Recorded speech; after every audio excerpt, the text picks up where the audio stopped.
করে কি? ও শুয়ে আছে, ওর ভাল লাগতেছে না, ওর লেজ নিয়ে শয়তানি করে কি দেখেন। দেখেন, দেখতে টাইগারের মতো আর কাজ করে ডেভিলের মতো। দেখছেন কি করে? ও তো সুন্দর করে, সুন্দরী নবাব সুন্দর করে বসে আছে, আর ওর লেজ দিয়ে এটি কামড়াকাটি করতেছে। এই যে দেখেন, এরকম করলে ওরা কি করতে ইচ্ছে করে। এই, ওরা কামড়াস কেন?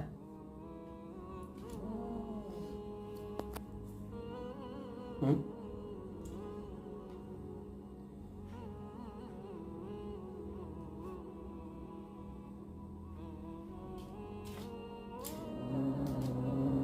কত বড় শয়তান, কত বড় শয়তান! চিন্তা করা যায় কত বড় শয়তান। হ্যাঁ, দেখতে টাইগারের মতো, কাজ করে ডেভিলের মতো।